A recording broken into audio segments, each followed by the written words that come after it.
अब से थोड़ी देर बाद प्रधानमंत्री मोदी अमेरिका के न्यूयॉर्क पहुंचेंगे। अमेरिका में पीएम मोदी की ये पहली राजकीय यात्रा है। कल यानी 21 जून को प्रधानमंत्री मोदी न्यूयॉर्क में योग दिवस के कार्यक्रम में हिस्सा लेंगे। 22 जून को प्रधानमंत्री अमेरिकी संसद को संबोधित करेंगे। वो देश के पहले पीएम हैं, जिन्हें 2 बार अमेरिकी संसद को संबोधित करने का मौका मिलेगा। 22 जून को ही अमेरिकी राष्ट्रपति जो बाइडेन प्रधानमंत्री मोदी के सम्मान में डिनर देंगे। पश्चिम बंगाल में पंचायत चुनाव के दौरान केंद्रीय बलों की तैनाती का रास्ता साफ हो गया है। सुप्रीम कोर्ट ने कलकत्ता हाई कोर्ट के फैसले में दखल देने से इनकार कर दिया। कोर्ट ने बंगाल सरकार और राज्य चुनाव आयोग की याचिका भी खारिज कर दी। अदालत ने सवाल किया कि राज्य सरकार और चुनाव आयोग को सेंट्रल फोर्स की तैनाती पर क्या ऐतराज है। पश्चिम बंगाल में पंचायत चुनाव के लिए 8 जुलाई को वोटिंग होनी है। बिहार के मुख्यमंत्री नीतीश कुमार का तमिलनाडु दौरा आखिरी वक्त में टल गया। उनकी जगह बिहार के डिप्टी सीएम चेन्नई पहुंचे। नीतीश कुमार विपक्ष की बैठक को लेकर तमिलनाडु के सीएम स्टालिन से मुलाकात करने वाले थे। माना जा रहा है कि स्टालिन कांग्रेस से नाराज चल रहे हैं। ऐसे में नीतीश का तमिलनाडु दौरा अहम माना जा रहा था, लेकिन जेडीयू के मुताबिक तबीयत ठीक नहीं होने की वजह से नीतीश ने अपना दौरा टाल दिया। शिवसेना के स्थापना दिवस कार्यक्रम के आयोजन के फौरन बाद उद्धव गुट के संजय राउत ने प्रधानमंत्री कार्यालय और संयुक्त राष्ट्र को चिट्ठी लिखी, जिसमें 20 जून को विश्व गद्दार दिवस के रूप में मनाने की मांग की गई। संजय राउत ने कहा कि 20 जून 2022 को एकनाथ शिंदे ने हमारी पार्टी के साथ गद्दारी की थी। उद्धव गुट के आरोपों पर महाराष्ट्र के सीएम एकनाथ शिंदे ने पलटवार किया और कहा कि 20 जून को जो हुआ था उसके लिए शेर का दिल चाहिए। दिल्ली में कानून व्यवस्था को लेकर सीएम केजरीवाल ने उपराज्यपाल को चिट्ठी लिखी है। सीएम ने लिखा कि कानून व्यवस्था की हालत बहुत ही चिंताजनक है, जिसके चलते दिल्ली का हर नागरिक असुरक्षित महसूस कर रहा है। चिट्ठी में मुख्यमंत्री ने कानून व्यवस्था के लिए उपराज्यपाल और केंद्रीय गृह मंत्री को जिम्मेदार बताया है। चिट्ठी में थाना लेवल पर फिर से कमेटियों को शुरू करने की मांग की गई है। भोपाल में एक युवक के गले में कुत्ते का पट्टा डालने के मामले में पुलिस का एक्शन तेज है। फरार चल रहे 3 आरोपियों की भी गिरफ्तारी हो गई है। 3 आरोपी पहले से गिरफ्त में हैं। अब तक कुल 6 आरोपियों की गिरफ्तारी हो चुकी है। कल आरोपियों के घर पर हथौड़े भी चले थे। मामला धर्म परिवर्तन के लिए दबाव डालने का है। युवक के गले में पट्टा बांधकर घसीटा गया था। फिल्म आदिपुरुष के खिलाफ याचिका पर दिल्ली हाई कोर्ट में 30 जून को सुनवाई होगी। फिल्म के खिलाफ धार्मिक भावनाएं आहत करने का आरोप लगाकर हिंदू सेना ने कोर्ट में अर्जी दाखिल की थी। इस बीच फिल्म का विरोध जारी है। हरियाणा के सिरसा में लोगों ने जमकर नारेबाजी की और फिल्म के लेखक निर्देशक के खिलाफ मुकदमा दर्ज करने की मांग की। आज से जगन्नाथ यात्रा की शुरुआत हुई। ओडिशा के पुरी में रथ यात्रा के लिए श्रद्धालुओं की जबरदस्त भीड़ नजर आई। कोलकाता में ममता बनर्जी रथ यात्रा में शामिल हुई। अहमदाबाद में केंद्रीय गृह मंत्री अमित शाह ने भगवान जगन्नाथ की मंगला आरती की। इस बीच अहमदाबाद के दरियापुर इलाके में रथ यात्रा के दौरान एक मकान की दूसरी मंजिल की बालकनी का हिस्सा गिर गया, जिसमें कई लोग घायल हो गए। उत्तर भारत में लू के बढ़ते कहर को लेकर केंद्रीय स्वास्थ्य मंत्री ने उच्च स्तरीय बैठक ली। बैठक में फैसला लिया गया कि आपदा प्रबंधन, मौसम विभाग और केंद्रीय स्वास्थ्य मंत्रालय के अधिकारियों की एक टीम राज्य सरकार की सहायता के लिए भेजी जाएगी। गौरतलब है कि लू के कारण यूपी और बिहार में कई लोगों की जान जा चुकी है। मौसम विभाग के मुताबिक बिहार में इस हफ्ते मॉनसून के पहुंचने का अनुमान है। इमरान खान की मुश्किलें एक बार फिर बढ़ सकती है। लाहौर के एंटी टेररिज्म कोर्ट ने पाकिस्तान के पूर्व पीएम के खिलाफ गैर जमानती वारंट जारी किया है। दूसरी ओर पाकिस्तान के चुनाव आयोग ने आम चुनाव की तैयारियां शुरू कर दी है। अगस्त में नेशनल असेंबली का कार्यकाल पूरा हो रहा है। नेशनल असेंबली के साथ पाकिस्तान के 4 प्रांतों में भी चुनाव करवाए जाएंगे। अगले 4 दिनों तक पूरी दुनिया की नजरें अमेरिका के न्यूयॉर्क और वॉशिंगटन डीसी पर रहेंगी, आपकी भी रहेंगी, क्योंकि दुनिया के 2 सबसे बड़े नेता भारत के प्रधानमंत्री नरेंद्र मोदी और अमेरिका के राष्ट्रपति जो बाइडेन के बीच लंबी मुलाकातें होंगी और बैठकें होंगी और भारत और अमेरिका दोस्ती के एक नए युग में प्रवेश कर जाएंगे। इसलिए आज हम सबसे पहले आपको सीधे न्यूयॉर्क लेकर चलेंगे और आपको बताएंगे कि वो अमेरिका जिसने 1999 में कारगिल युद्ध के दौरान भारत को जीपीएस डेटा देने से भी मना कर दिया था, वही देश आज 24 साल बाद भारत को जेट इंजन्स भी बेच रहा है और वो ड्रोन्स भी दे रहा है जो नेटो देशों के अलावा अमेरिका किसी और देश को कभी देता नहीं है। प्रधानमंत्री नरेंद्र मोदी आज सुबह करीब 7 बजे अमेरिका की अपनी पहली स्टेट विजिट के लिए रवाना हुए हैं और वो भारतीय समय अनुसार आज रात 10:25 पर यानी अब से बस कुछ समय के बाद अमेरिका के न्यूयॉर्क शहर में लैंड करेंगे और उनकी ये अमेरिका की पहली स्टेट विजिट योगा से शुरू होगी। 21 जून को अंतर्राष्ट्रीय योग दिवस के मौके पर न्यूयॉर्क में संयुक्त राष्ट्र के मुख्यालय में एक विशेष कार्यक्रम होगा जिसमें प्रधानमंत्री मोदी न सिर्फ शामिल होंगे बल्कि वो योग को भारत की सॉफ्ट पावर के रूप में भी दुनिया के सामने पेश करेंगे, यानी इस पूरे कार्यक्रम को लीड करेंगे। इसके बाद उनकी अलग अलग बड़ी कंपनियों के सीईओ से मुलाकात होगी जिनमें टेस्ला के सीईओ और ट्विटर के मालिक इलॉन मस्क के साथ भी नरेंद्र मोदी की मुलाकात होगी। आज अमेरिका रवाना होने से पहले प्रधानमंत्री मोदी ने अमेरिका के एक अखबार को इंटरव्यू दिया है जिसमें उन्होंने कहा कि भारत का समय आएगा नहीं बल्कि भारत का समय आ चुका है और आज भारत दुनिया में एक बड़ी भूमिका निभाने की योग्यता रखता है। और उन्होंने इस इंटरव्यू में यह भी कहा कि पिछले कुछ वर्षों में भारत और अमेरिका के बीच एक दूसरे के प्रति अभूतपूर्व विश्वास पैदा हुआ है। इसी इंटरव्यू के जरिए उन्होंने चीन को भी संदेश देने की कोशिश की और कहा कि भारत किसी भी विवाद के शांतिपूर्ण समाधान का पक्षधर है लेकिन अपनी संप्रभुता और सम्मान की रक्षा के लिए पूरी तरह से तैयार भी है और समर्पित भी है। मेरी सहयोगी श्वेता सिंह इस समय न्यूयॉर्क से लाइव मेरे साथ जुड़ गई हैं। वो थोड़ी देर पहले ही न्यूयॉर्क पहुंची हैं और सीधे हम आपको न्यूयॉर्क लेकर चलते हैं। श्वेता, यहां भारत से मैं आपका स्वागत करता हूं न्यूयॉर्क शहर में और हमारे तमाम दर्शकों की तरफ से। आप जब लैंड की वहां पर तो अमेरिका कितना तैयार है प्रधानमंत्री मोदी का स्वागत करने के लिए?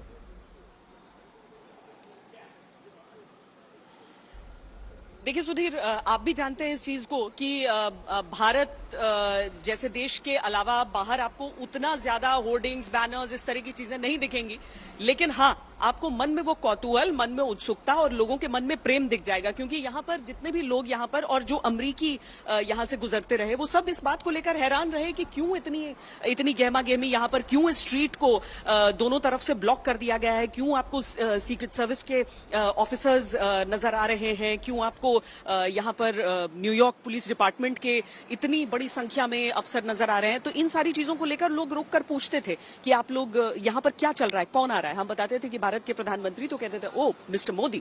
तो देखिए वो कौतूहल लोगों का है यहाँ पर। एक लड़की से मेरी बात हुई, उन्होंने कैमरे पर ही कहा कि वो लोकतंत्र के बहुत बड़े पैरोकार हैं और इसीलिए हम उम्मीद कर रहे हैं कि यहाँ पर कुछ अच्छा होगा। देखिए यहाँ पर जो भारतवंशी हैं भीतर जाने के लिए तैयार हो रहे हैं। सर, आप यहाँ पर पीएम को रिसीव करने आए? एब्सोल्युटली, हम वेट कर रहे हैं पीएम का। हमने तो संडे को यहाँ बड़ा प्रोग्राम किया था, संडे को फादर्स डे था श्वेता जी, फिर भी 200 लोग आ गए थे टू वेलकम नरेंद्र मोदी यहाँ पर। लेकिन अब बहुत कम लोगों को यहाँ मौका मिला है कि आप लोग जा पाए। बिल्कुल, देखिए जैसे एक देश एक परिवार होता है ना, और परिवार का जो मुख्य होता है वो मेन होता है। तो हमारा जो परिवार है, भारत परिवार, उसके मुखिया है मोदी जी। और इस समय ऐसा ही लग रहा है जैसे हम अपने घर के बड़े से मिलने आए हैं, तो छोटों को मिलना ही आना पड़ेगा। और बिल्कुल कितने गर्व की बात है कि आज मोदी जी की वजह से वर्ल्ड वाइड भारत की कितनी मान प्रतिष्ठा बढ़ रही है। तो थैंक यू मोदी जी कि आप हम सबसे मिल रहे हैं आज यहाँ पर। Thank you so much. तो ये जो भाव रहता है सुधीर, वो सबके मन में ये भाव है। यहाँ पर और भी हैं, वो एक पेंटिंग भी बनाकर लाए हैं प्रधानमंत्री की। उनसे कुछ देर पहले हमने बातचीत की थी कि एक ऑयल पेंटिंग बनाकर पीएम का वो उनके गिफ्ट करना चाहते हैं। सबकी यहाँ पर कोशिश रहती है कि थोड़ी सी बातचीत हो जाए। ज्यादातर लोग जो हैं वो भीतर दाखिल हो चुके हैं, बहुत कम संख्या में, करीब 150 बताया जा रहा है, उससे ज्यादा लोग यहाँ पर आ नहीं पाएंगे। लेकिन वाकई ये चीजें अप्रत्याशित है यहाँ के लिए। आप जितनी बड़ी संख्या में यहाँ पर सुरक्षा कर्मियों को देख लेंगे और भारत वासियों का मन, भारतवंशियों का मन अगर इस तरह से इस समय प्रफुल्लित नजर आता है तो उसके पीछे की वजह लोग खुद बताकर भी जा रहे हैं। जी श्वेता, अब एजेंडा के ऊपर आते हैं। जो अमेरिका 1999 में कारगिल युद्ध के दौरान भारत को जीपीएस डेटा देने के लिए तैयार नहीं था, आज वही अमेरिका भारत को जेट इंजन्स दे रहा है। वही अमेरिका भारत को प्रीडेटर ड्रोन्स बेचने को तैयार है, जिसे कि वो नेटो देशों के अलावा किसी और को देता नहीं। और ये पूरा बदलाव 24 साल के अंदर हमें देखने को मिला है। इस बदलाव की क्या बड़ी वजह आप देखती हैं? न केवल ये सुधीर, बल्कि मुझे लगता है कि ये भी कि वो भारत जो अमेरिका को जिस बात को लेकर वो विश्वास रखता है अपनी, एस जयशंकर ने न जाने क्या क्या खरी खरी इन सबको सुना दी है, लेकिन उसके बावजूद वो भारत को सम्मान की नजर से पलट कर देखता है। आपने बहुत सही कहा कि नेटो देशों को तो वो ड्रोन्स दे देता था, लेकिन भारत के बारे में ऐसा सोचना भी मुश्किल था।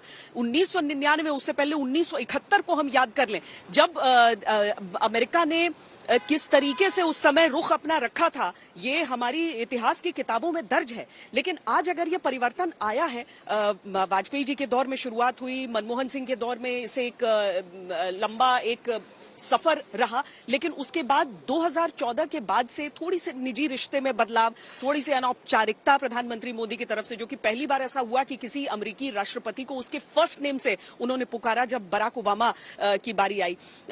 उसके बाद ट्रंप से भी उतने ही अच्छे रिश्ते जितने कि जो बाइडेन से हो गए हैं। तो ये सारी चीजें, और किसी ने नहीं सोचा था कि अब एक बाइडेन आने के बाद जब तीसरे किसी व्यक्ति को यहां पर एक स्टेट विजिट के लिए बुलाते हैं तो वो प्रधानमंत्री मोदी होंगे।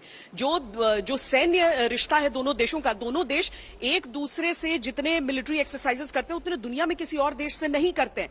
तो ये रिश्ते प्रगाढ़ होते जा रहे हैं। उपकरणों में आप केवल मार्केट नहीं देख रहे हैं भारत को, बल्कि अगर आप टेक्नोलॉजी ट्रांसफर कर रहे हैं और एचएएल को वो फायदा हो रहा है, उसके जरिए भारत में वो मेड इन इंडिया चीजें, उपकरण उस हिसाब से निकल कर आएंगी। तो ये सीधे तौर पर इशारा करती हैं कि अमेरिका को मालूम है कि भारत का इस्तेमाल नहीं करना है चीन को नीचे रखने के लिए।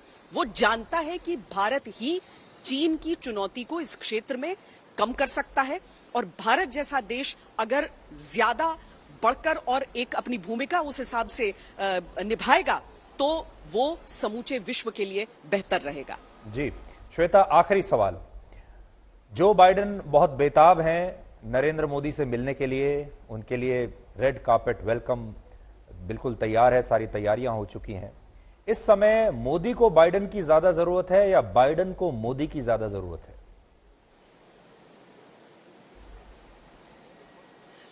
मुझे लगता है कि ज्यादा, अगर 1 डिग्री के हिसाब से भी हम देख लें तो शायद जो बाइडेन को इस समय ज्यादा आवश्यकता होगी। भारत ने जिस तरीके से रूस यूक्रेन युद्ध के बाद रूस से तेल लेना छोड़ा नहीं, S-400 मिसाइल को लेकर उन्होंने अमेरिका की तरफ से जो नसीहत रहा उसे नहीं स्वीकारा।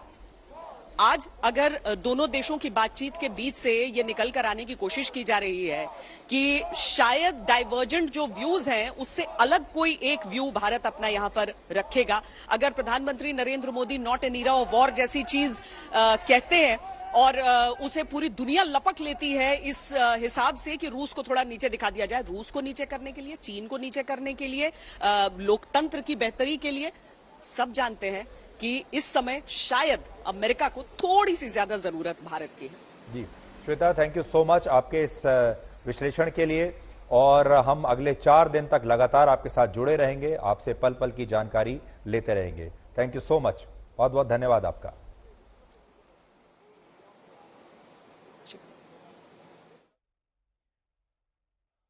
– 2014 में जब नरेंद्र मोदी प्रधानमंत्री बने थे पहली बार देश के, और प्रधानमंत्री बनने के बाद सितंबर 2014 में वो अमेरिका के दौरे पर गए थे, तब मैं भी उनके साथ गया था, और वो प्रधानमंत्री के तौर पर नरेंद्र मोदी का पहला अमेरिका दौरा था। उसे भी मैंने देखा था, और आज 2023 में वो फिर से अमेरिका गए हैं। इस दौरान भी कई बार गए हैं।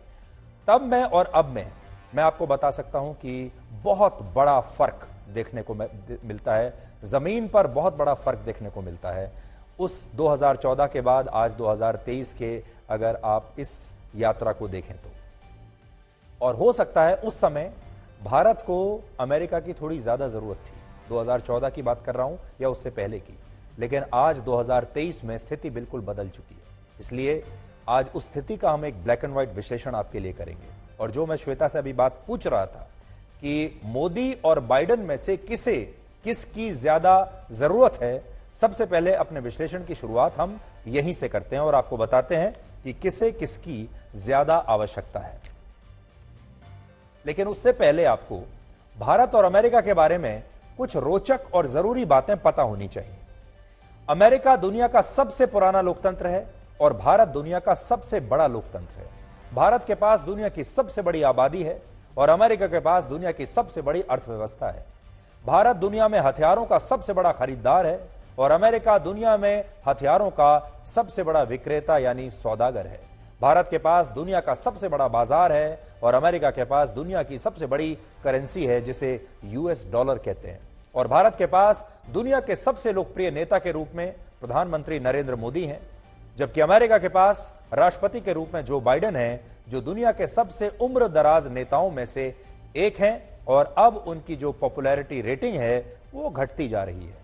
जो बाइडेन 80 साल के हैं और प्रधानमंत्री मोदी 72 वर्ष के हैं और बाइडेन से 8 साल वो छोटे हैं।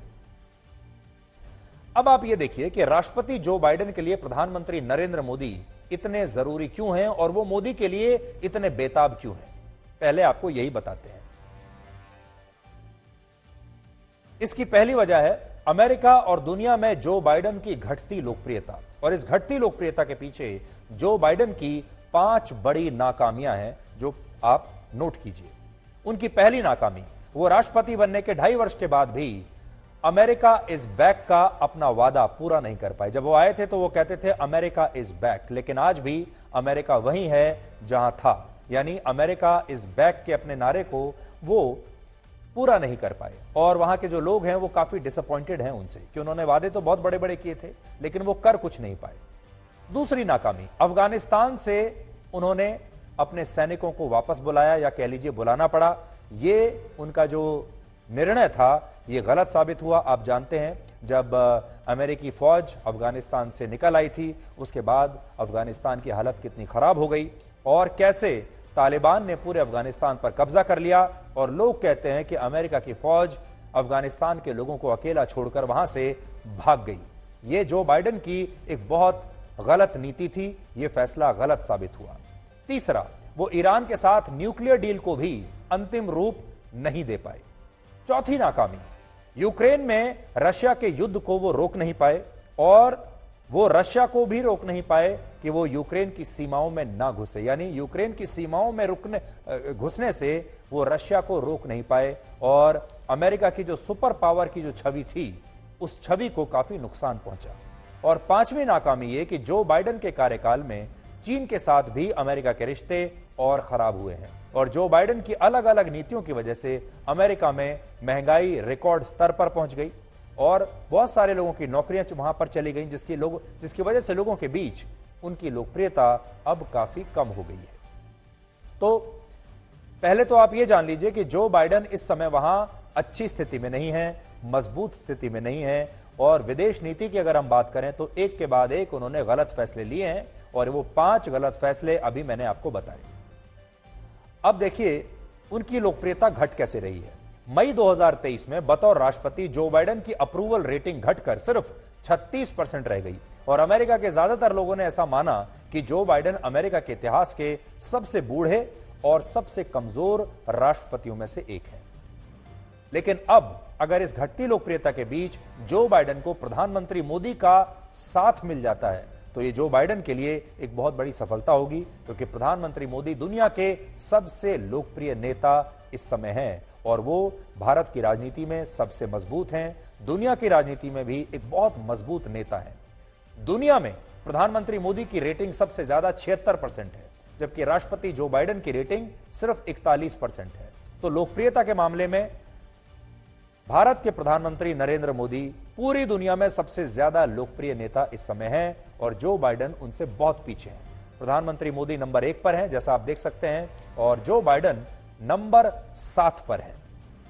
आपको याद होगा वर्ष 2019 में जब अमेरिका के ह्यूस्टन में हाउडी मोदी कार्यक्रम हुआ था और इस कार्यक्रम में 50,000 लोग प्रधानमंत्री मोदी को देखने के लिए, सुनने के लिए आए थे, तब पूर्व राष्ट्रपति डोनाल्ड ट्रंप और अमेरिका के दूसरे नेता भी इस विशाल भीड़ को देखकर हैरान रह गए थे, क्योंकि ऐसी भीड़ तो अमेरिका के नेताओं ने कभी देखी नहीं। तो हो सकता है जो बाइडेन भी प्रधानमंत्री मोदी से मिलकर इसी तरह की भीड़ को अपने पक्ष में करना चाहते हों। और ये जो भीड़ थी वहां पर जो मैंने आपको अभी दिखाई हाउडी मोदी के दौरान, ये भारतीयों की भीड़ थी।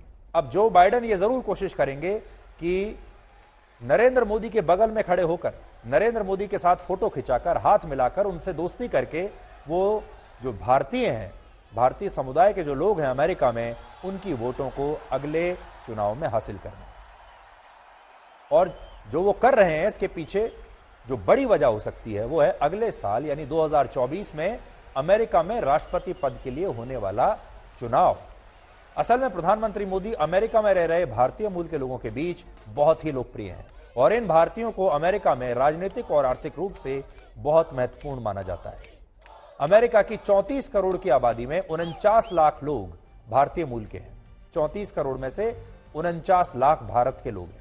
और इससे भी बड़ी बात यह है कि हर क्षेत्र में अमेरिका की लगभग सभी बड़ी कंपनियों के बड़े बड़े पदों पर या कई बड़ी कंपनियों के सीईओज भी भारतीय मूल के हैं। अमेरिका की जिस एरोनॉटिक्स कंपनी से भारत 30 कॉम्बैट ड्रोन्स की डील करने वाला है, उस कंपनी के सीईओ भी भारतीय मूल के हैं और उनका नाम है विवेक लाल। इसके अलावा गूगल और माइक्रोसॉफ्ट जैसी अमेरिका की 15 बड़ी कंपनियों के सीईओज भी भारतीय मूल के हैं। और बात सिर्फ इन कंपनियों की नहीं है, अमेरिका की राजनीति में भी भारतीय मूल के लोगों का काफी दबदबा है।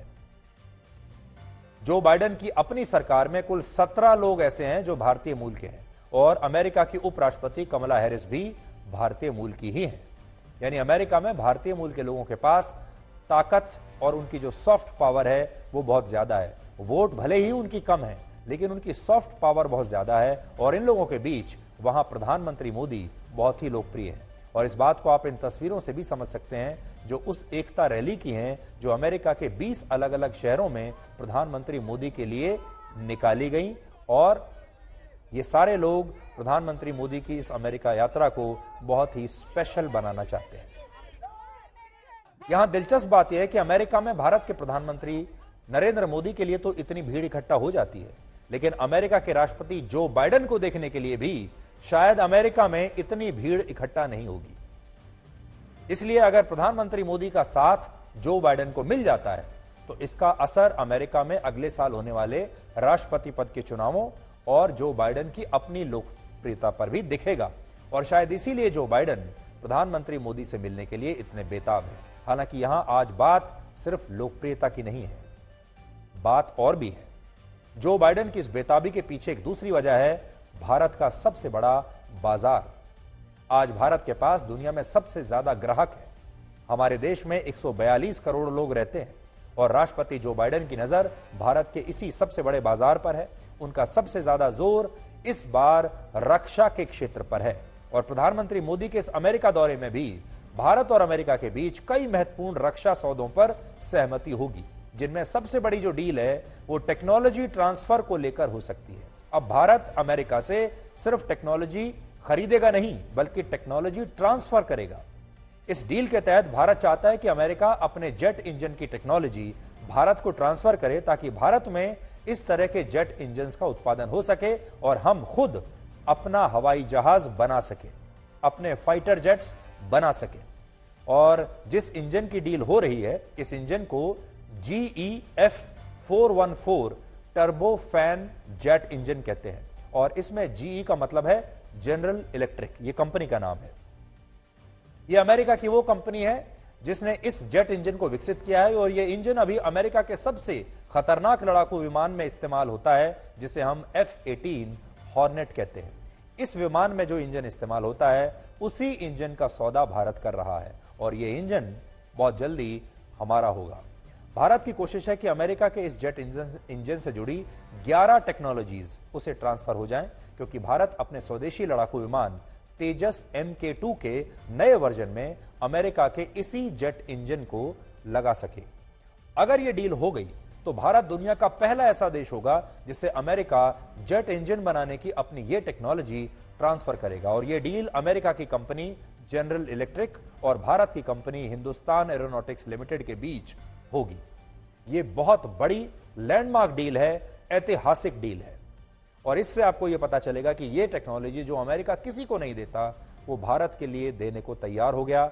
वही अमेरिका जो मैं बार बार कहता हूं, जो 1999 में कारगिल युद्ध के दौरान हमें GPS डेटा देने के लिए तैयार नहीं था, आज वो अपनी सबसे जो महत्वपूर्ण और बड़ी टेक्नोलॉजी है, जिसकी तरफ वो किसी को आंख उठाकर देखने नहीं देता, उस टेक्नोलॉजी को वो भारत को देने के लिए तैयार है।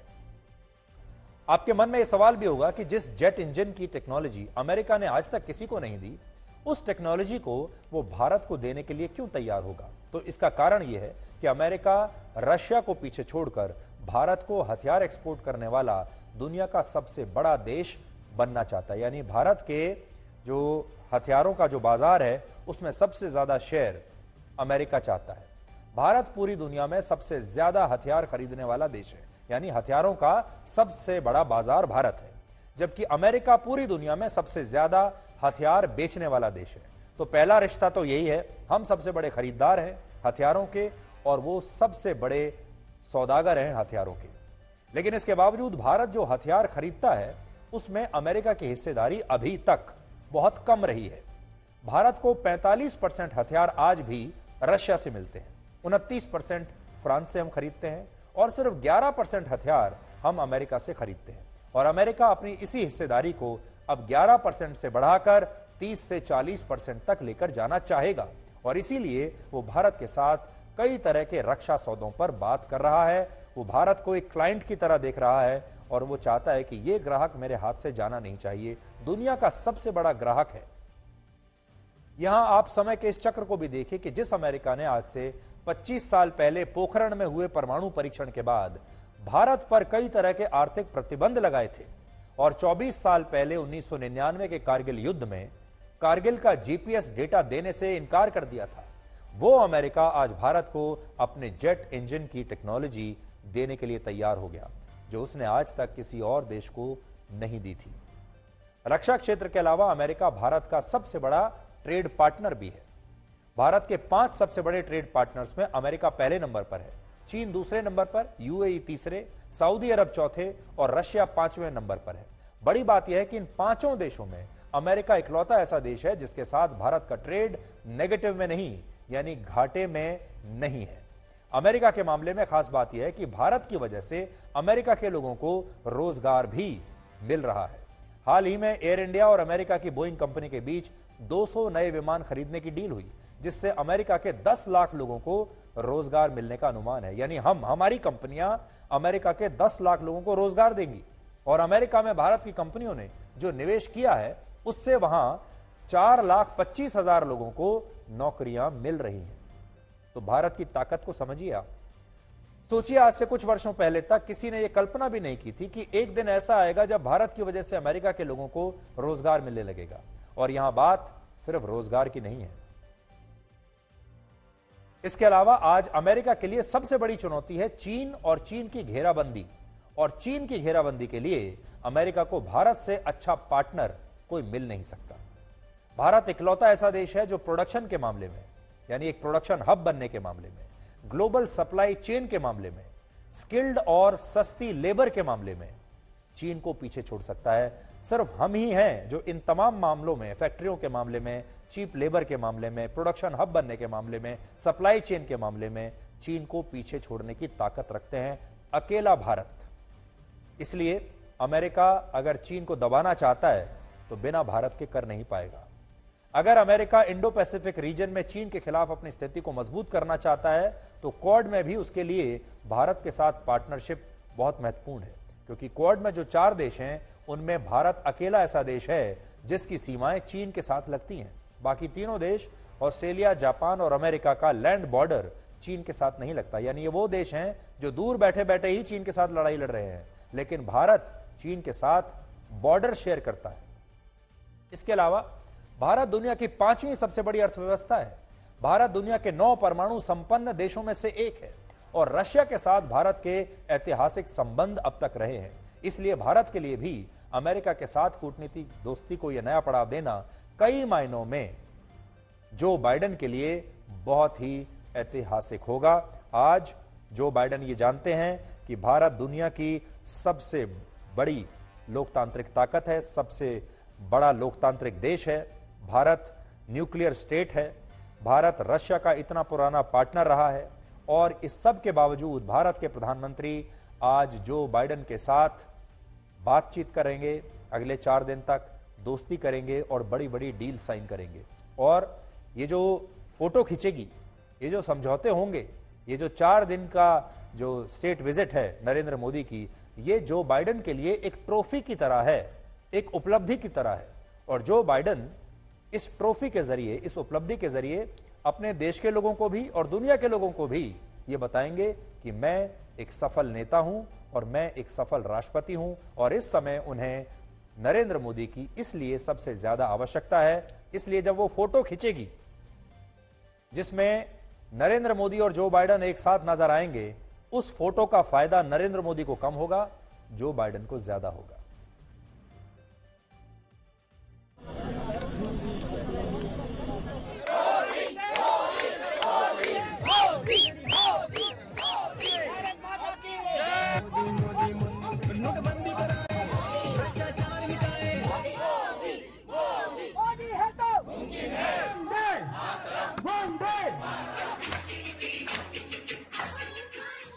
Modi ji, this is only and only for you. Jai Hind.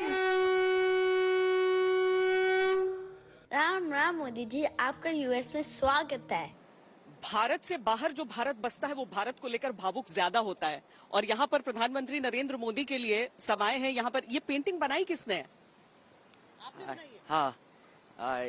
Yeah, I made this painting a few last week, and then I knew he was coming, so. You hope to give it to the Prime Minister yourself. बहुत कम लोगों को यहाँ आने का मौका मिला है आज। आप लोग उसमें हैं, खुशकिस्मत। हमारा ऑर्गेनाइजेशन है, so we are so very proud members of we are the executive committee people over here, and we really believe in women empowerment. PM का अगर यहाँ पर स्टेट विजिट है, इससे पहले आ चुके हैं, बहुत बार आ चुके हैं, मैडिसन स्क्वायर से लेकर हाउडी मोदी सब कुछ हुआ है यहाँ पर, लेकिन इस बार आप लोग कुछ ज्यादा उम्मीद कर रहे हैं? हाँ, हम प्राइम मिनिस्टर से तो ऐसे ही वो हमको support, he is empowerment womens and everybody, so we are expecting him to do the same thing this time too. So we are here to welcome him, and we are so proud to welcome him here, not just as a Prime Minister Modi, but as an iconic figure for the world. आपको लगता है कि यहाँ पर normally भी उनको लेकर बहुत एक्साइटमेंट है? Yeah, है सभी. For example, we all took a day off and came here just to welcome him, and this is going to be a historic event as 21st is International Yoga Day, and tomorrow 22nd he's going to White House, and he's giving a speech for US Congress, which is वो दूसरी बार address करेंगे और rare है कोई ऐसा नेता, तो ऐसे में अपने पीएम को लेकर क्या फीलिंग है? अभी आप देखो तो पीएम ने जो काम किया है लास्ट 9 इयर्स में, उससे हम इतने इंस्पायर होते हैं, हम इतने proud Indian out of India रहते हैं कि हमारा relationship not only with Russia which was already very strong, अब हम अमेरिका के साथ भी इतने अच्छे संबंध बना रहे हैं। और ये सब मुमकिन है क्योंकि उन्होंने इतना अच्छा काम लास्ट 9 इयर्स में किया है। आप लोगों को एहसास होता है यहाँ पर रहते हुए? हाँ, उन्होंने इंडिया की इमेज को काफी ऊंचा कर दिया है पूरे वर्ल्ड में, so he is a true world leader in that sense, and I really proud to be a Indian origin person for that. And even in the space and everywhere in the technology, he is really making a remarkable difference. तो जैसा मैं आपको बता रहा था कि 2014 में जब नरेंद्र मोदी प्रधानमंत्री के तौर पर पहली बार अमेरिका गए थे, और आज 2023 में जब वो अमेरिका जा रहे हैं, उस दौरे में और आज के दौरे में जमीन आसमान का फर्क आ चुका है। और आज प्रधानमंत्री मोदी जब अमेरिका की जमीन पर लैंड करेंगे तो वहां वो एक बॉस की तरह लैंड करेंगे। आज प्रधानमंत्री मोदी वहां एक बॉस की तरह जा रहे हैं। आप देखिएगा उनकी एक जो बॉडी लैंग्वेज आपको दिखाई देगी, वो एक बॉस जैसी बॉडी लैंग्वेज दिखाई देगी। ऑस्ट्रेलिया के प्रधानमंत्री ने बिल्कुल सही कहा था जब अभी हाल ही में वो ऑस्ट्रेलिया गए थे कि he is like a boss, और वाकई वो एक बॉस की तरह जा रहे हैं। और हो सकता है अमेरिका पहुंचने के बाद वो डायलॉग भी यही कहें कि स्वागत नहीं करोगे हमारा, इसलिए कि भारत अब पुराना भारत नहीं रहा। जैसा मैं आपको बार बार बता रहा हूं कि भारत एक बहुत बड़ा बाजार बन चुका है, भारत एक बहुत बड़ी आर्थिक शक्ति बन चुका है। कोविड ने दुनिया की बड़ी बड़ी अर्थव्यवस्थाओं को चौपट कर दिया, बर्बाद कर दिया। इस समय भारत का जो जीडीपी ग्रोथ रेट है वो दुनिया में सबसे बेहतर है, सबसे तेजी से उभरती हुई और बढ़ती हुई इकोनॉमी है भारत की, और पूरी दुनिया इसे देख रही है। इसलिए पूरी दुनिया की नजर भारत के इस बाजार पर है, भारत की इस अर्थव्यवस्था पर है, और अमेरिका जैसे देशों के भी मुंह में पानी आ रहा है भारत की इस आर्थिक शक्ति को देखकर, भारत के इस बाजार को देखकर। दूसरी बड़ी बात यह है कि अमेरिका इस समय चीन से संघर्ष कर रहा है, और जैसा हम कहते हैं कि दुश्मन का दुश्मन दोस्त होता है, और इस समय चीन अमेरिका का दुश्मन है और चीन भारत का भी दुश्मन है। इसलिए चीन से निपटने के लिए भारत और अमेरिका के बीच दोस्ती होना बहुत लाजमी है, बहुत नेचुरल सी बात है। इसलिए जो बाइडेन जरूर चाहेंगे कि उनकी नरेंद्र मोदी के साथ जो दोस्ती है अब वो और पक्की हो जाए, और अगर चीन को हमें बीट करना है न सिर्फ ताकत में बल्कि चीन को दुनिया के सबसे बड़े प्रोडक्शन हब के तौर पर अगर हमें पीटना है, अगर हमें चीन की फैक्ट्रीज से ज्यादा फैक्ट्रीज बनानी है, अगर हमें चीन से कहीं ज्यादा सस्ता स्किल्ड लेबर चाहिए, अगर चीन जैसी सप्लाई चेन चाहिए, तो सिर्फ भारत है जो ये सब कुछ दे सकता है। और इसलिए अगर अमेरिका जैसे देश को चीन से ठीक से निपटना है तो उसे भारत से दोस्ती करनी ही पड़ेगी, और भारत से दोस्ती अगर करनी है तो भारत से दोस्ती का रास्ता जाता है नरेंद्र मोदी के जरिए। यानी पहले आपको नरेंद्र मोदी से दोस्ती करनी पड़ेगी, उसके बाद भारत के ये 142 करोड़ लोग आपके दोस्त बनेंगे, तब आपको भारत का ये बाजार मिलेगा, तब आपको भारत की ये शक्ति मिलेगी, तब आपको भारत की ये ताकत हासिल होगी। इससे आप अंदाजा लगा सकते हैं कि भारत के प्रधानमंत्री नरेंद्र मोदी अब दुनिया की राजनीति में कहां तक पहुंच गए हैं। वर्ष 2014 से लेकर अब तक प्रधानमंत्री मोदी 5 बार अमेरिका के दौरे पर जा चुके हैं, लेकिन उनके इस बार के दौरे को उनकी पहली स्टेट विजिट कहा जा रहा है, जिसमें उनके लिए व्हाइट हाउस में स्टेट डिनर का भी आयोजन किया जाएगा। स्टेट विजिट का मतलब उस दौरे से होता है जिसमें किसी देश के हेड ऑफ स्टेट दूसरे देश के हेड ऑफ स्टेट को अतिथि के रूप में अपने देश में औपचारिक रूप से आमंत्रित करते हैं, और उनके सम्मान में स्टेट डिनर का भी आयोजन होता है, जैसा कि इस बार हो रहा है। तो जो बाइडेन ने खुद एक हेड ऑफ स्टेट ने दूसरे हेड ऑफ स्टेट को आमंत्रित किया है, और इसीलिए ये स्टेट विजिट कहलाई जाती है। इस बार प्रधानमंत्री मोदी इसलिए अमेरिका के दौरे पर गए हैं क्योंकि राष्ट्रपति जो बाइडेन ने उन्हें अमेरिका की स्टेट विजिट पर आने के लिए आमंत्रित किया था। हालांकि स्टेट विजिट की किसी भी देश के हेड ऑफ स्टेट के लिए होती है, जबकि प्रधानमंत्री मोदी हेड ऑफ स्टेट नहीं है। भारत की हेड ऑफ स्टेट राष्ट्रपति द्रौपदी मुर्मू है, जबकि प्रधानमंत्री मोदी भारत के हेड ऑफ गवर्नमेंट है। लेकिन क्योंकि स्टेट विजिट के लिए राष्ट्रपति जो बाइडेन ने प्रधानमंत्री मोदी को ही आमंत्रित किया था, इसलिए इसे स्टेट विजिट ही कहा जाएगा। लेकिन नियमों के हिसाब से यह प्रधानमंत्री मोदी की ऑफिशियल विजिट होगी। इसमें अंतर सिर्फ नाम का है। बाकी स्टेट विजिट में जो सम्मान किसी भी हेड ऑफ स्टेट को मिलता है, वही सम्मान भारत के प्रधानमंत्री मोदी को भी इस दौरान मिलेगा। इसमें व्हाइट हाउस में होने वाला स्टेट डिनर बहुत महत्वपूर्ण होता है, जिसकी तैयारियां 1 महीने पहले से शुरू हो गई, और इस स्टेट डिनर का मेन्यू क्या होगा, इसकी जिम्मेदारी अमेरिका की फर्स्ट लेडी को सौंपी जाती है, जो राष्ट्रपति की पत्नी होती है। जैसे प्रधानमंत्री मोदी के लिए स्टेट डिनर की सारी तैयारियां राष्ट्रपति जो बाइडेन की पत्नी और first lady doctor Jill Biden ने की है। स्टेट डिनर को आप डिनर वाली डिप्लोमेसी भी कह सकते हैं, जिसमें खाने की टेबल पर दो देशों के रिश्तों में स्वाद बढ़ाने की कोशिश की जाती है, जैसा कि आप भी अक्सर अपने परिवार में करते हैं। आपने भी देखा होगा, जब आपको किसी के साथ अपने संबंध मधुर करने होते हैं, किसी के साथ कोई विवाद निपटाना होता है, तो आप अक्सर उसे अपने घर पर खाने पर बुला लेते हैं, या उसके घर खाने पर चले जाते हैं, या फिर बाहर कहीं लंच पर या डिनर पर मिलते हैं। भारत के पहले प्रधानमंत्री पंडित जवाहरलाल नेहरू के लिए वर्ष 1949 में पहली बार स्टेट डिनर का आयोजन हुआ था, जिसमें पंडित जवाहरलाल नेहरू अपनी पुत्री इंदिरा गांधी के साथ शामिल हुए थे, और फिर वर्ष 1961 में वो फिर से स्टेट डिनर के लिए अमेरिका गए थे।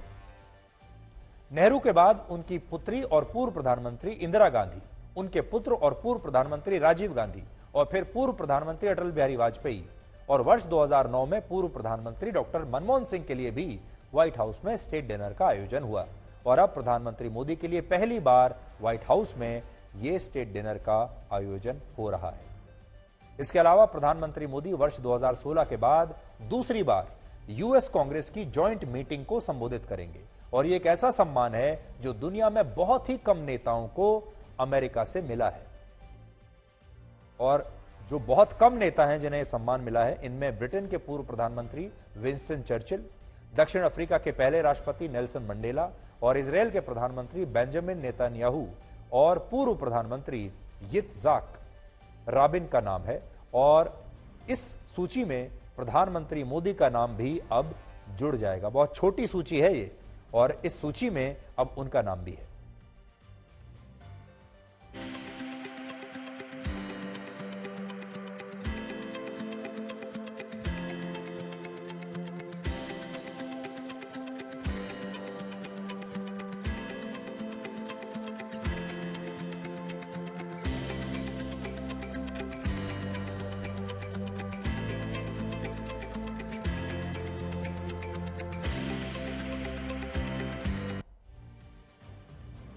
तो आप कह सकते हैं कि भारत और अमेरिका दुनिया के दो बहुत बड़े देश हैं, दुनिया की दो बहुत बड़ी अर्थव्यवस्थाएं हैं।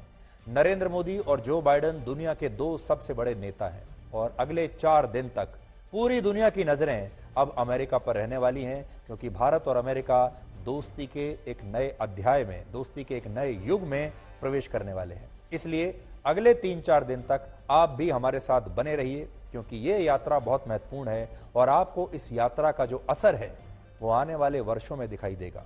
और ये मत समझिएगा कि ये सिर्फ डिप्लोमेसी की खबर है, ये सिर्फ अंतर्राष्ट्रीय संबंधों की खबर है, भारत और अमेरिका की दोस्ती की खबर है। जब ये दोस्ती होती है, जब इसमें समझौते होते हैं, तो ऐसे समझौतों से रोजगार भी बनते हैं, फैक्ट्रियां भी नई खुलती हैं, अर्थव्यवस्था को भी फायदा होता है, दोनों देशों के युवाओं को भी फायदा होता है और बहुत सारी जो अपॉर्चुनिटीज होती हैं, मौके होते हैं, दोनों देशों के लोगों को मिलते हैं। इसलिए दोनों देशों की जो जनता है उसके लिए भी आने वाले समय में इस स्टेट विजिट के जो परिणाम हैं वो बहुत महत्वपूर्ण रहेंगे। इसलिए हम आपको अगले 3-4 दिन में अमेरिका और भारत के संबंधों को लेकर, वैश्विक राजनीति को लेकर एक पक्का एक्सपर्ट हम आपको बता देंगे, जिसमें आपको हर एक बात के बारे में, हर एक पॉइंट के बारे में पूरी जानकारी होगी। इसलिए अमेरिका को लेकर हमारा ब्लैक एंड व्हाइट विश्लेषण आप मिस मत कीजिएगा। अब आपको एक नई खबर बताते हैं और वो ये कि विदेशों में बैठे भारत के मोस्ट वांटेड आतंकवादी और अपराधी कैसे एक एक करके मारे जा रहे हैं या खुद ही संदिग्ध परिस्थितियों में मर रहे हैं। ये मोस्ट वांटेड अपराधी और आतंकवादी इस गलतफहमी में थे कि विदेशी जमीन पर होने की वजह से कानून के लंबे हाथ इन तक कभी पहुंच नहीं पाएंगे। लेकिन हैरानी की बात यह है कि इससे पहले कि कानून इन तक पहुंचता, इनकी मौत इन तक पहुंच गई। आप लगातार अखबारों में पिछले कई महीनों से सुनते आ रहे हैं, कभी किसी देश में कोई आतंकवादी मारा गया, कभी किसी देश में कोई और अपराधी मारा गया, कभी कोई खालिस्तानी आतंकवादी मारा गया। क्या यह सब बाई चांस हो रहा है या इसके पीछे भी कोई रणनीति है? अब देखिए, आपको यह खबर धीरे से समझ में आएगी। इनमें जिस खालिस्तानी आतंकवादी की 18 जून को हत्या हुई है अभी हाल ही में कनाडा में, उस आतंकवादी का नाम है हरदीप सिंह निज्जर। यह वही खालिस्तानी है जिसे एनआईए ने पिछले साल ही भारत का मोस्ट वांटेड घोषित किया था और उस पर 10 लाख रुपए का इनाम भी था। इस आतंकवादी की हत्या अभी 18 जून को ही 2 दिन पहले कनाडा के एक गुरुद्वारे में हो गई, जहां यह कभी कभी आया करता था और भारत की सुरक्षा एजेंसियों को इस आतंकवादी की लंबे समय से तलाश थी। एनआईए के मुताबिक यह आतंकवादी खालिस्तान टाइगर फोर्स का प्रमुख था, जिस पर भारत में प्रतिबंध लगा हुआ था और यह खालिस्तानी आतंकवादी वर्ष 2013 और 14 में पाकिस्तान भी गया, जहां इसकी मुलाकात जगतार सिंह तारा से हुई थी, जिसने पंजाब के पूर्व मुख्यमंत्री बेअंत सिंह की हत्या का षड्यंत्र रचा था। और पाकिस्तान में इस आतंकवादी को ट्रेनिंग भी मिली और इसके तार आतंकवादी गजिंदर सिंह से भी जुड़े हुए थे, जो दल खालसा का प्रमुख है और इस खालिस्तानी आतंकवादी संगठन पर भी भारत में प्रतिबंध लगा हुआ है। यह आतंकवादी भारत को अस्थिर करने के लिए कई खतरनाक साजिशें रच रहा था और भारत की सुरक्षा एजेंसियां किसी भी तरह से इसे गिरफ्तार करना चाहती थी, लेकिन भारत का इतना खतरनाक दुश्मन अपने आप ही एक गोलीबारी में मारा गया और जिन लोगों ने इसे मारा उनकी अभी तक कोई सूचना नहीं है। तो ये देखिए, 2 लोग आए, वहां गुरुद्वारे के पीछे पार्किंग थी और वहां पर इसे पकड़ा और इसे गोली मार दी। इसमें पिछले 15 जून को इंग्लैंड में अवतार सिंह खाड़ा नाम के एक खालिस्तानी की भी संदिग्ध परिस्थितियों में मौत हो गई और यह वो खालिस्तानी था जिसने इसी साल मार्च के महीने में लंदन में इंडियन हाई कमीशन पर हमला किया था और खालिस्तानी नेता अमृतपाल सिंह को भी मदद पहुंचाई थी। एनआईए इस खालिस्तानी को गिरफ्तार करने के लिए इंग्लैंड से इसे भारत लाना चाहती थी, लेकिन उससे पहले ही इस खालिस्तानी की भी ब्रिटेन में संदिग्ध परिस्थितियों में मौत हो गई। ये वही है जिसने तिरंगे का अपमान किया था इंडियन हाई कमीशन की बिल्डिंग पर। इसके अलावा 6 मई को खालिस्तान कमांडो फोर्स के चीफ परमजीत सिंह पंजवार की पाकिस्तान के लाहौर में गोली मारकर हत्या कर दी गई। और यह वो आतंकवादी था जो वर्ष 1982 से भारत के खिलाफ षड्यंत्र रच रहा था। 1990 में भारत से पाकिस्तान में जाकर छिप गया था, यह भी मारा गया। इसी तरह पिछले ही महीने पाकिस्तान में लश्कर-ए-तैयबा के आतंकवादी और भारत के मोस्ट वांटेड अब्दुल सलाम भट्टावी की ऐसे ही संदिग्ध परिस्थितियों में मौत हो गई थी। इसने मुंबई में 26/11 का हमला करने वाले आतंकवादियों को ट्रेनिंग दी थी। और आज जो हम आपको सूची दे रहे हैं बहुत लंबी है। इसमें 55 साल के सैयद खालिद रजा का भी नाम है, जो आतंकवादी संगठन अल बदर का कमांडर था और भारत के खिलाफ आतंकवादियों की भारत में घुसपैठ करवाता था। लेकिन पाकिस्तान के कराची में इसकी भी अभी हाल ही में गोली मारकर हत्या कर दी गई। और यह हत्या भी तब हुई जब इससे एक हफ्ते पहले ही एक और आतंकवादी बशीर अहमद पीर को कुछ अज्ञात हमलावरों ने पाकिस्तान में रावलपिंडी में गोलियों से भून दिया। तो अगर हम इन सारी घटनाओं को ब्लैक एंड व्हाइट में देखें तो इससे यह पता चलता है कि जो आतंकवादी पिछले 20 से 30 वर्षों से भारत को तंग कर रहे थे, साजिशें रच रहे थे, जो भारत के मोस्ट वांटेड थे, जिन्हें कई कोशिशों के बाद भी भारत की जेलों में लाना मुश्किल था, भारत के वो सारे दुश्मन अब धीरे धीरे अपने आप ही मारे जा रहे हैं। और ये एक बहुत बड़ी बात है। तो देख लीजिए, दुनिया के अलग अलग कोनों में ये लोग बैठे हैं और इस साल 6 महीने के अंदर ही कई बड़े मोस्ट वांटेड आतंकवादी और अपराधी मारे गए। ये आतंकवादी कैसे मारे गए, इन्हें किसने मारा, ये तो कोई नहीं जानता। लेकिन हम आपको यह बता सकते हैं कि जो आतंकवादी अब तक विदेशों में सुरक्षित थे, वो अब धीरे धीरे मर रहे हैं। और इसीलिए आज बड़ा सवाल यही है कि क्या अब इसी तरह से पाकिस्तान में छिपकर बैठा आतंकवादी मसूद अजहर, हाफिज सईद और दाऊद इब्राहिम की मरने की खबर भी शायद आपको एक दिन अचानक ऐसे ही मिलेगी कि कोई आया और उसने दाऊद इब्राहिम की हत्या कर दी। और हो सकता है इस तरह की खबरें अब धीरे धीरे आपको पूरे साल सुनने को मिलेंगी। और अब हम आपको टाइटैनिक जहाज के बारे में बताते हैं जो 1912 में डूब गया था। आपको टाइटन नाम की उस पनडुब्बी के बारे में पहले बताएंगे जो अटलांटिक महासागर में लापता हो गई है।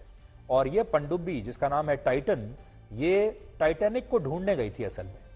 इस पनडुब्बी पर पायलट समेत कुल 5 लोग सवार थे और ये लोग टाइटैनिक जहाज का मलबा देखने के लिए समुद्र के अंदर एक यात्रा पर थे। लेकिन अचानक इस पनडुब्बी का संपर्क कंट्रोल रूम से टूट गया और इसके बाद से इसका अब तक कुछ पता नहीं चल पाया है। इन लोगों ने अपनी यात्रा की शुरुआत 18 जून को की थी और समुद्र के अंदर जाने से सिर्फ 1 घंटे 45 मिनट के अंदर ही सतह से इसका संपर्क टूट गया। चिंता की बात यह है कि इस पनडुब्बी के पास सिर्फ 72 घंटों के लिए ही ऑक्सीजन बची है और इसे ढूंढने के लिए तेजी से तलाशी अभियान चल रहा है, जिसमें अमेरिका, कनाडा और ब्रिटेन जैसे देशों की कई रेस्क्यू टीमें अभी इस पनडुब्बी को ढूंढ रही हैं।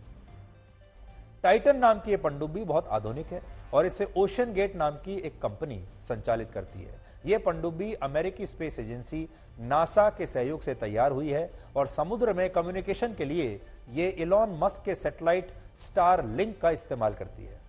और इसमें 5 लोग सवार थे और समुद्र की सतह से करीब 13,100 फीट की गहराई तक ये जाने में सक्षम है। हालांकि इसकी एक लिमिटेशन भी है और वो ये कि इसमें जीपीएस सिस्टम नहीं होता और ये अपने आप से संचालित होने में सक्षम नहीं है। अब बड़ी बात आपको बताते हैं। बड़ी बात यह है कि ये वो इलाका है जहां 1912 में टाइटन नाम का मशहूर समुद्री जहाज क्रैश हो गया था। और जब टाइटन क्रैश हुआ, माफ कीजिएगा टाइटैनिक, तो टाइटैनिक जब क्रैश हुआ तो उसका मलबा समुद्र के नीचे आज भी पड़ा हुआ है। आपको ये बड़ी स्क्रीन पर हम तस्वीर दिखाते हैं। ये टाइटैनिक जहाज था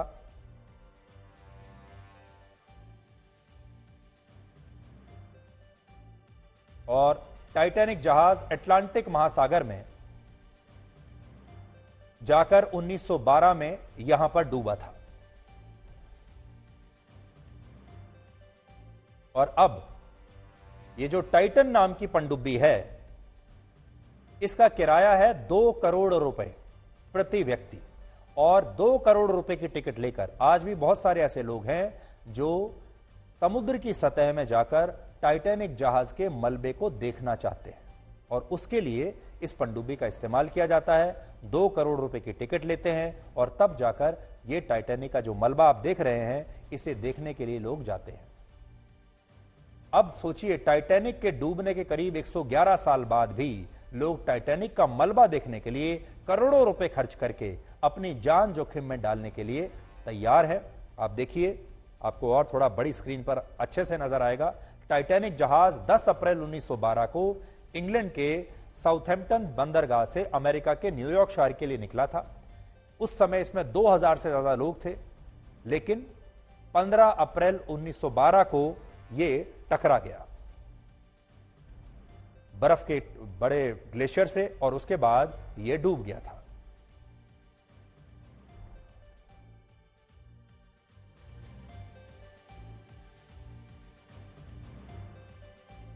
तो अब इसी टाइटैनिक जहाज के मलबे को देखने के लिए लोग जा रहे हैं और 5 लोगों के साथ जो पनडुब्बी ने ले जा रही थी, वो पनडुब्बी इस समय मिसिंग है। काम ऐसा करो कि नाम हो जाए, या फिर नाम ऐसा करो कि सुनते ही काम हो जाए।